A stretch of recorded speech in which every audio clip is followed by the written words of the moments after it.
हाथ में धारदार हथियार और सिर पर खून सवार है। और ये सारा बवाल जमीन के एक टुकड़े के लिए है। जमीन की लालच ने लोगों का जमीर भी मार गया है, तभी तो ये एक दूसरे के खून के प्यासे बन गए। इनके लिए जान से ज्यादा कीमती जमीन है और ये एक दूसरे की जान लेने पर उतारू हैं। ये देखिए कैसे ये लोग आपस में मारपीट कर रहे हैं। इतने में एक युवक धारदार हथियार लेकर लड़ाई में उतर जाता है और जब दूसरा युवक उसे रोकने पहुंचता है तो उस शख्स पर वार कर देता है। तेज वार से युवक जमीन पर गिर जाता है। इसके बाद दो युवक महिला को पीटने लगते हैं। कुछ देर बाद दूसरे पक्ष कुल्हाड़ी लेकर हमला करने लगते हैं। काफी देर तक दोनों परिवारों के बीच मारपीट चलती रहती है। इस विवाद में कई लोगों के घायल होने की सूचना है। घटना जमुई जिले के लक्ष्मीपुर थाना इलाके की बताई जा रही है। मारपीट का वीडियो भी सोशल मीडिया पर वायरल है। न्यूज़ 18 इस वायरल वीडियो की पुष्टि नहीं करता।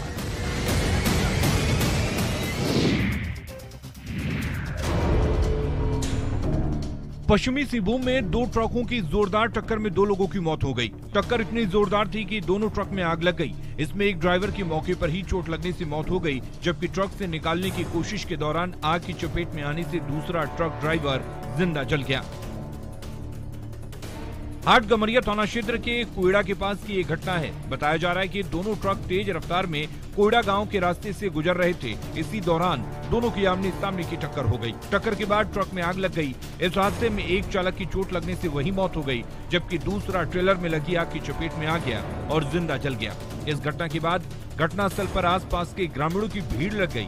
घटना की सूचना के बाद हाट गमरिया पुलिस मौके पर पहुंचकर आग बुझाने में लगी रही। पुलिस पूरे मामले की जांच में जुट गई है। पुलिस के द्वारा दोनों ट्रक चालकों की पहचान की जा रही है ताकि उनके परिजनों को घटना की सूचना दी जा सके और पीड़ित परिवार को मुआवजा की पहल की जा सके।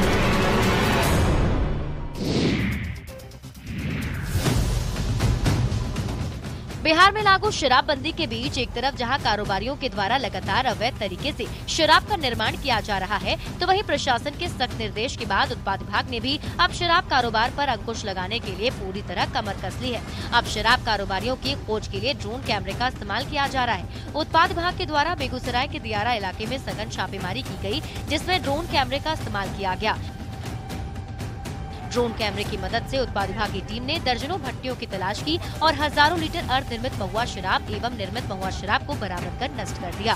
पूरे जिले में जारी इस कार्रवाई के दौरान उत्पाद विभाग की टीम ने 17 शराब कारोबारियों को गिरफ्तार किया है और 2 पियक्कर को भी हिरासत में ले लिया है। दरअसल प्रदेश में जहरीली शराब से मौत के बाद हड़कंप मच गया, इसलिए सरकार के द्वारा शराब कारोबारियों पर कड़ाई से अंकुश लगाने के निर्देश दिए गए हैं, जिसके बाद उत्पाद विभाग की टीम पूरी तरह अलर्ट मोड पर है और जमकर छापेमारी कर रही है।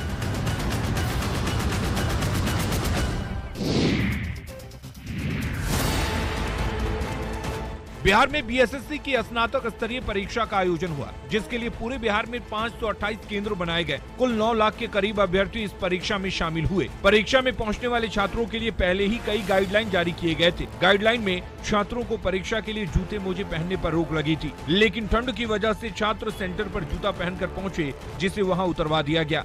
नंगे पैर छात्र सेंटर पर परीक्षा देते नजर आए। सासाराम में परीक्षा केंद्र के मुख्य द्वार पर ही सभी छात्रों का जूता खोलकर चप्पल पहनकर प्रवेश दिया गया। कपकपाती ठंड में ठिठुरते हुए अभ्यर्थी परीक्षा दे रहे थे। वहीं गोपालगंज में 7 केंद्रों पर बीएसएससी की परीक्षा हुई। परीक्षा केंद्रों पर परीक्षार्थियों को 3 लेयर में जांच की गई। कड़ाके की ठंड में जूता मोजा पहनने पर रोक लगा दी गई थी। जिनके पास चप्पल थे उन्होंने उसे पहनकर परीक्षा दे दिए, तो कुछ लोग नंगे पांव ही परीक्षा देने को मजबूर थे। कई छात्रों ने इस व्यवस्था का विरोध भी किया।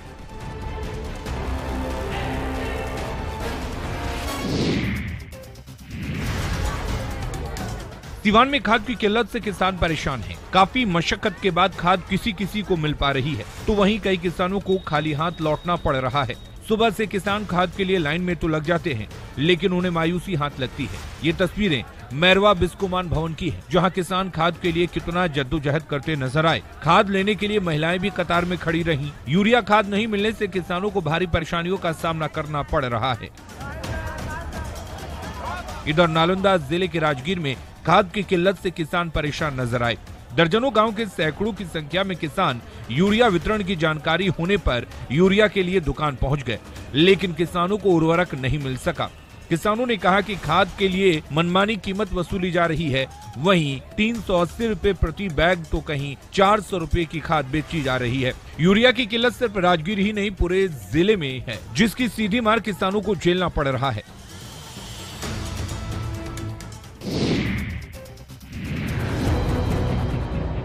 आरा सदर अस्पताल में एक शर्मसार करने वाली तस्वीर सामने आई है।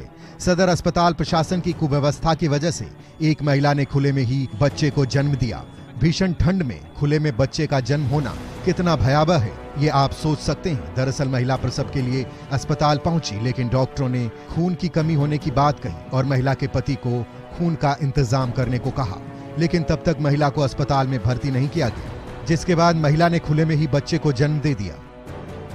प्रसूता के पति ने बताया कि सदर अस्पताल में ड्यूटी पर मौजूद लेडी डॉक्टर ने पहले उसका ऑपरेशन करने की बात कही, शरीर में खून की कमी की बात कह उसके पति को खून का इंतजाम करने को कहा, उसे डांट कर भगा दिया।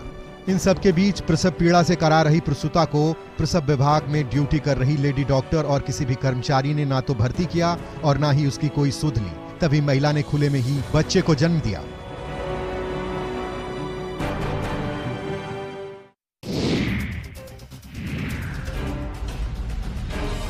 पलामू के पलाहे तुर्कुन गांव में जब आजादी के बाद पहली बार प्रशासन की टीम पहुंची तो लोगों की खुशी का ठिकाना नहीं रहा।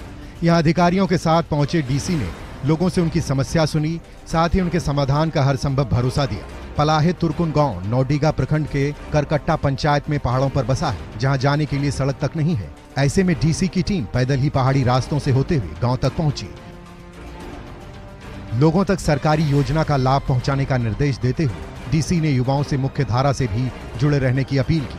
चारों तरफ से पहाड़ों से घिरा पलाहे तुर्कुन गांव नक्सलियों का डेरा हुआ करता था। 1 दर्जन से अधिक युवक और युवती इस गांव के माओवादियों के संगठन में शामिल हुए हैं। उपायुक्त ने ग्रामीणों के साथ खिचड़ी और चोखा भी खाया। इस दौरान लोगों से अपील करते हुए कहा कि यहाँ के युवा मुख्य धारा से भटके नहीं, जल्द ही इस गांव में विकास कार्य होंगे, स्कूल का संचालन होगा।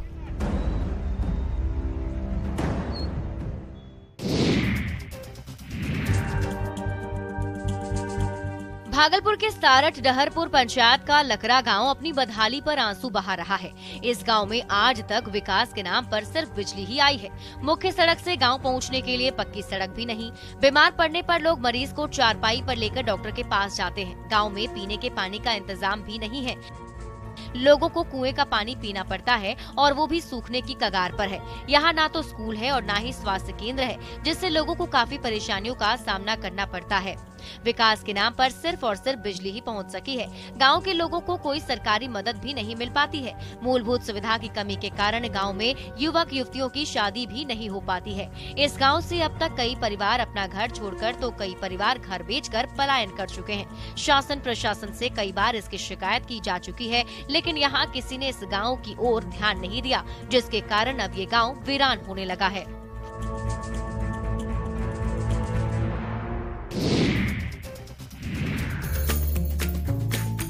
मध्य प्रदेश के भिंड जिले से एक ऐसा वीडियो सामने आया है जिसमें एक बंदरिया को कॉफी पीते देखा गया है। हाथ में कॉफी का गिलास पकड़े बंदरिया बड़े ही शौक से कॉफी का आनंद ले रही है।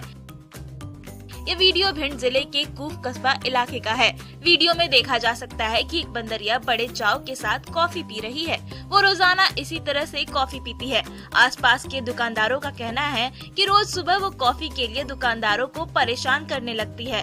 दुकानदार जब हाथ में कॉफी का गिलास थमा देते हैं तो शांति से पीकर निकल जाती है। इस बंदरिया को कॉफी के साथ ही कोल्ड ड्रिंक्स पीने का भी शौक है।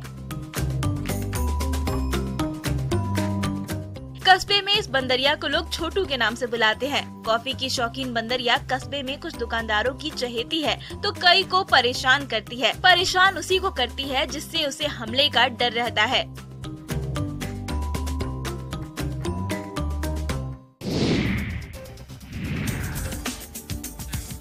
गुड़ की महक और तिल का स्वाद, यही तो मकर संक्रांति की आगाज है। दरअसल मकर संक्रांति को लेकर रामगढ़ में तिलकुट का बाजार सजने लगा है और बाजार में तिलकुट की सौंधी महक बिखरने लगी है। गुड़, चीनी, तिल और खोआ के बने तिलकुट बाजार में अपनी खुशबू बिखेर रहे हैं, लोगों को अपनी ओर आकर्षित कर रहे हैं। लगभग 2 महीने तक तिलकुट बनाने के काम में कई लोगों को रोजगार भी मिल रहा है। रामगढ़ में सबसे ज्यादा गुड़ के तिलकुट लोग पसंद करते हैं। बाजार में 200 से 350 रुपए प्रति किलो तक का तिलकुट उपलब्ध है, जिसे लोग बढ़ चढ़कर खरीद रहे हैं। कहा जाता है कि तिल और गुड़ से बना लड्डू बहुत ही लाभकारी होता है। तिल को शनि से संबंधित वस्तु माना जाता है, जबकि गुड़ सूर्यदेव से संबंधित। तिल और गुड़ का मिलन शनि और सूर्य के मिलन का भी प्रतीक है, इसलिए इन दोनों को भेंट करने से सूर्यदेव प्रसन्न होते हैं। तिल के लड्डू और तिलकुट खाने से शरीर में शनि और सूर्य का संतुलन बना रहता है, इसलिए लोग इसे मकर संक्रांति पर खाना बहुत पसंद करते हैं।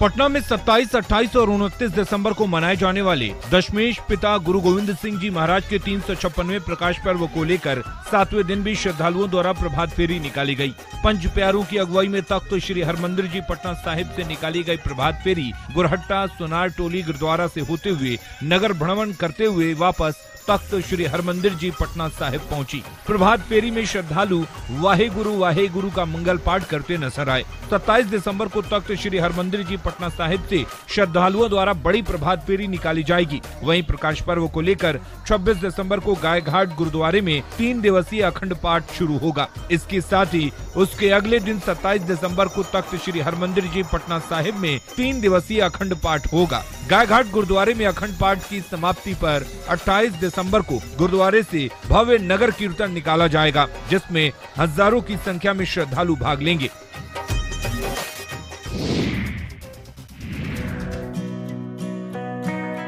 शेखपुरा में गिरहिंडा पहाड़ को पर्यटन स्थल के रूप में विकसित किया जा रहा है, जिसके लिए पहाड़ की सड़क का चौड़ीकरण करने की स्वीकृति दी है, जिससे गिरहिंडा पहाड़ स्थित प्रसिद्ध बाबा कामेश्वर नाथ मंदिर में शिव पार्वती के दर्शन के लिए अब श्रद्धालुओं को परेशानी कम होगी। मंदिर तक जाने के लिए जो सड़क बनाई गई है वो काफी संकरी है, जिससे यहाँ आने वालों को काफी परेशानियों का सामना करना पड़ता है, जिसके कारण बड़े वाहनों के आने जाने में परेशानी होती है। यहाँ सावन और भादों के महीने में काफी भीड़ लगती है। दूर दराज से श्रद्धालु यहाँ पूजा करने आते हैं। अब सड़क चौड़ीकरण के साथ ही सड़क के दोनों किनारे लोहे की मजबूत रेलिंग भी बनाई जाएगी, जिसके लिए नगर परिषद द्वारा टेंडर निकाला गया है। इसका निर्माण करीब 1 करोड़ 81 लाख से होगा। प्रशासन की इस पहल से स्थानीय लोगों में खुशी का माहौल है। उनका मानना है कि इस पहल से पर्यटकों की संख्या बढ़ेगी।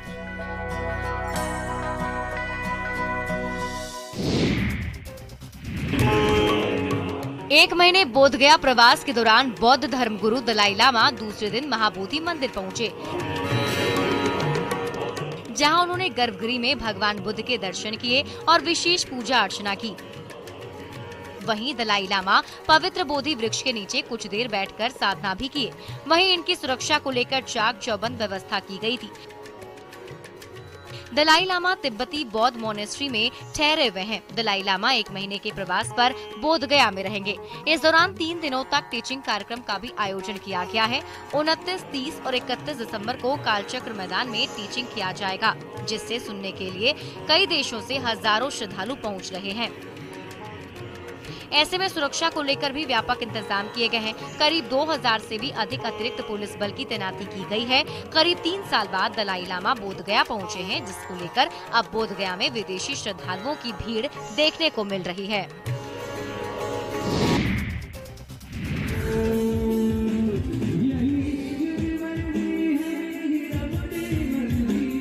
बिहार के जहानाबाद में गुरुवार को धूमधाम से वनावरण महोत्सव मनाया गया।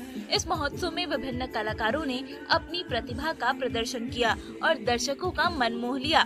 ये कार्यक्रम जिला प्रशासन और पर्यटन विभाग के सहयोग से आयोजित किया गया। इसका उद्घाटन मंत्री संतोष कुमार सुमन ने किया। महोत्सव में सुरक्षा के पुख्ता इंतजाम किए गए थे। चप्पे चप्पे पर पुलिस की तैनाती दिखी। इस कार्यक्रम का मुख्य आकर्षण का केंद्र सांस्कृतिक कार्यक्रम रहा, जिसमें कलाकारों ने एक से बढ़कर एक गीत गाए और लोगों का मन मोह लिया। लोग मधुर गीतों पर रात भर झूमते रहे। खासकर स्नेह उपाध्याय के गानों को लोगों ने काफी एंजॉय किया। तेरी दीवानी सॉन्ग ने तो महफिल ही लूट ली। इस दौरान लोग संगीत को सुनकर मंत्रमुग्ध हो गए।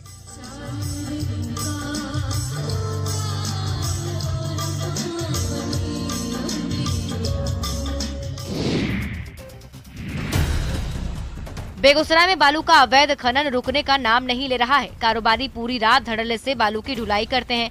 एक तरफ सरकार और जिला प्रशासन के द्वारा सख्ती के बावजूद भी जिले में अवैध उजला बालू खनन का कारोबार रुक नहीं रहा और इसके लिए आम लोगों को दोहरी परेशानी झेलनी पड़ रही है। किसानों की उपजाऊ भूमि पर उसका बुरा प्रभाव पड़ रहा है। दरअसल अवैध कारोबारी पूरी रात धड़ल्ले से अवैध बालू की खनन में लगे रहते हैं और रेत की ढुलाई की जा रही है, जिससे लोग परेशान हैं। कई बार प्रशासन के द्वारा बालू भरे ट्रैक्टर को भी जब्त किया गया, लेकिन इससे भी कारोबारियों पर कोई खास प्रभाव नहीं पड़ रहा है। इतना ही नहीं, तस्वीरों में देख सकते हैं जब लोगों ने अवैध खनन का वीडियो बनाने की कोशिश की तो कारोबारी ने उनके साथ मारपीट की और मोबाइल तोड़ने का प्रयास भी किया। ये मामला भगवानपुर थाना क्षेत्र के संजात गंडक किनारे के बहियार का बताया जा रहा है। गंडक किनारे जिले में कई जगहों पर अवैध खनन का कारोबार फल फूल रहा है। कार्रवाई के नाम पर कभी कभी कुछ ट्रैक्टर को जब्त कर जिला प्रशासन अपना पल्ला झाड़ लेता है।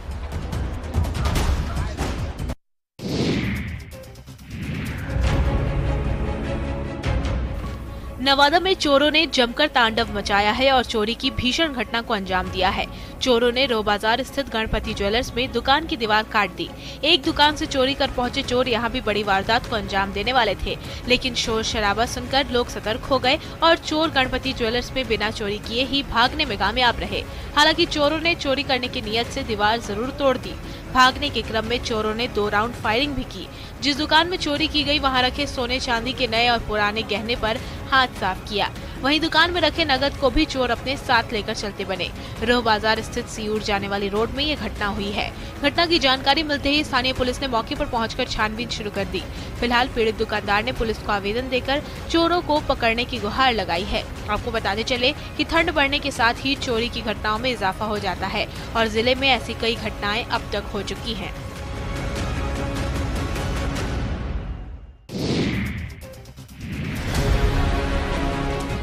लखीसराय के बढ़िया थाना क्षेत्र के दरियापुर चौक के पास खाद और आभूषण दुकानों में चोरों ने भीषण चोरी की घटना को अंजाम दिया है। चोरी की वारदात की तस्वीरें सीसीटीवी कैमरे में कैद हो गई हैं। घटना की सूचना मिलते ही बढ़िया पुलिस मौके पर पहुंचकर मामले की तफ्तीश में जुट गई है। सीसीटीवी में एक लाइन से खड़े होकर दुकान के शटर में लगे ताले को खोलते 8 चोरों को देखा जा सकता है। दुकान का ताला जैसे ही खुलता है ये चोर अपना काम कर चलते बनते हैं। बताया जाता है कि दरियापुर चौक के पास चोरों ने शटर तोड़कर खाद और आभूषण दुकान में चोरी की घटना को अंजाम दिया। चोरों ने खाद दुकान से 2 लाख नगद और आभूषण दुकान से सोना चांदी और नगद उड़ा लिए। फिलहाल पुलिस सीसीटीवी फुटेज के आधार पर आगे की कार्रवाई कर रही है। वहीं दुकानदार बताते हैं कि देर रात चोरों ने इस घटना को अंजाम दिया है। सीसीटीवी फुटेज के अनुसार नकाबपोश चोर 8 की संख्या में आए और शटर तोड़कर चोरी की घटना को अंजाम दिया। घटना के बाद से कारोबारियों में दहशत का माहौल है।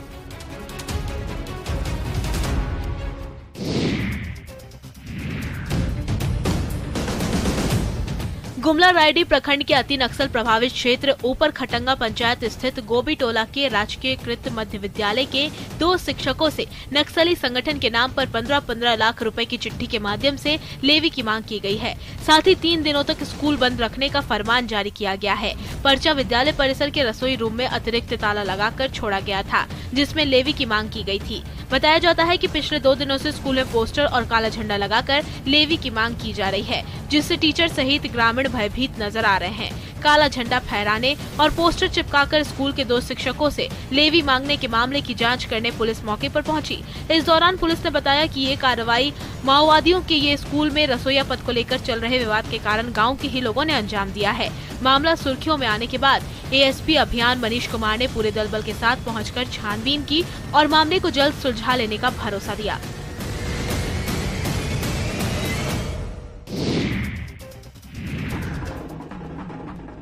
भागलपुर के बबरगंज थाना क्षेत्र के कुतुबगंज मोहल्ले में 19 सितंबर को जमीन कारोबारी अमरिंदर सिंह की हत्या मामले में फरार चल रहे 6 आरोपियों के खिलाफ कोर्ट ने इश्तेहार चस्पा करने का आदेश जारी किया था, जिसको लेकर आज बबरगंज पुलिस ने ढोल बाजे के साथ मुख्य आरोपी अजीत कुमार उर्फ करकू यादव, उसके 2 भाई उमा यादव और सुजीत यादव की फरारी को लेकर घर पर इश्तेहार चिपकाया। वहीं बांका के 2 और भागलपुर के एक और आरोपी के खिलाफ भी पुलिस ने इश्तेहार चस्पा किया है। आप देख सकते हैं कि पुलिस की टीम ढोल बाजे के साथ इश्तेहार चिपकाने पहुंची है। इस दौरान लोगों की भीड़ भी देखी गई। वहीं आरोपियों के सरेंडर नहीं करने पर आगे पुलिस कोर्ट से कुर्की के लिए आदेश मांगेगी। बता दें कि बीते 19 सितंबर को बबरगंज थाना क्षेत्र के कुतुबगंज रोड में अपराधियों ने अमरिंदर को गोलियों से छलनी कर दिया था। अपराधियों ने अमरिंदर को उनके घर से चंद कदम दूर दीपक मेडिकल हॉल के समीप नजदीक से 2 गोलियां मारी थी, जिसके बाद अमरिंदर की मौके पर ही मौत हो गई थी।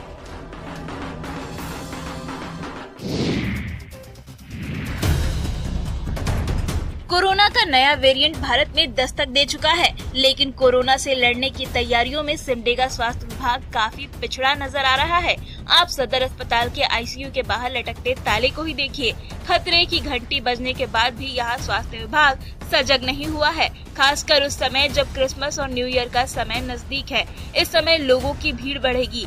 हालांकि सिमडेगा सिविल सर्जन ने कोरोना से लड़ने की तैयारियां मुकम्मल होने का दावा जरूर किया, लेकिन हकीकत क्या है ये आप खुद देख सकते हैं। आपको बता दें कि भारत में एक बार फिर कोरोना का खतरा मंडराने लगा है। इसे देखते हुए केंद्र सरकार भी अलर्ट हो गई है। केंद्रीय स्वास्थ्य मंत्री डॉक्टर मनसुख मांडविया ने सीनियर अधिकारियों और विशेषज्ञों के साथ बैठक की, जिसमें उन्होंने कहा कि कोरोना अभी खत्म नहीं हुआ है। इस बीच इंडियन मेडिकल एसोसिएशन ने अलर्ट जारी किया है। साथ ही जनता से तत्काल प्रभाव से कोविड प्रोटोकॉल का पालन करने की भी अपील की गई है।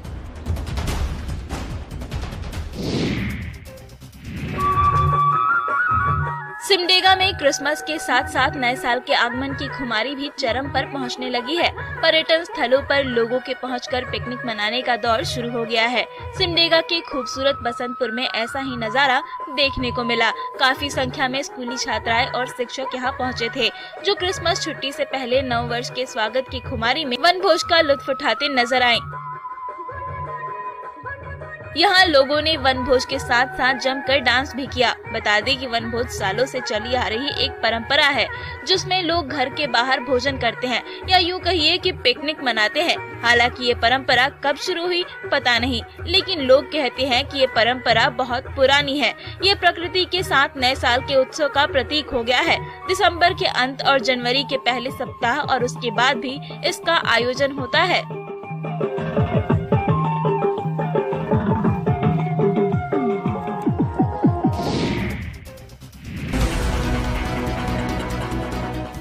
देवघर पुलिस ने क्राइम कंट्रोल के लिए खुद को डिजिटल बना लिया है। अब किसी भी थाना की पुलिस गश्ती कितनी तत्परता के साथ कर रही है और घटना स्थल पर पहुंचने का रिस्पांस कितना अच्छा है, इन तमाम बिंदुओं पर पुलिस ने खुद को अपडेट कर लिया है। देवघर टावर चौक पर देवघर पुलिस ने ई-बिट पेट्रोलिंग की शुरुआत की है।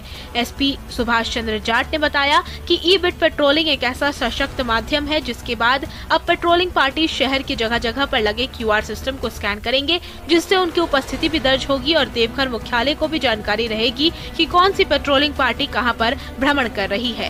देवघर एसपी ने कहा कि आमतौर पर देखा जाता है कि कहीं घटना होती है और लोगों की शिकायत रहती है कि पुलिस देर से पहुंची है।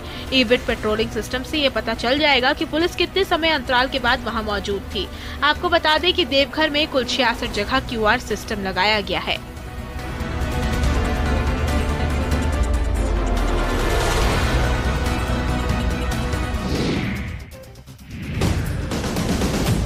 पटना में विधायक जी के बेटे का रौब झाड़ते वीडियो सामने आया है। बात तनातनी से शुरू होते हुए हाथापाई तक पहुंच गई। ये पूरी वारदात सीसीटीवी कैमरे में कैद हो गई है। सीसीटीवी में लाल बत्ती वाली एक गाड़ी दिख रही है। वहीं साइड में इस पूरे विवाद को होते देखा जा सकता है। तस्वीरों में बीजेपी विधायक अरुण सिन्हा के बेटे आशीष सिन्हा हैं और भारतीय जनता युवा मोर्चा का एक कार्यकर्ता है। दोनों के बीच किसी बात को लेकर बहस शुरू होती है। देखते ही देखते तनातनी शुरू हो जाती है और हाथापाई तक बात पहुंच जाती है। आरोप है कि आशीष सिन्हा भारतीय जनता युवा मोर्चा के कार्यकर्ता के घर पहुंच गए और नगर निगम चुनाव में उस पर एक प्रत्याशी को समर्थन देने का दबाव बनाने लगे। बात बढ़ गई और फिर दोनों पक्षों के बीच हाथापाई हो गई।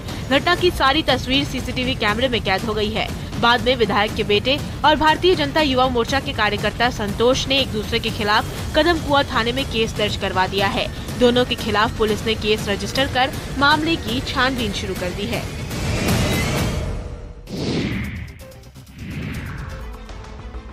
अगर आपके घर के आंगन में भी कुआं या पानी की टंकी है तो सावधान हो जाइए, ये कभी भी किसी हादसे को न्योता दे सकते हैं।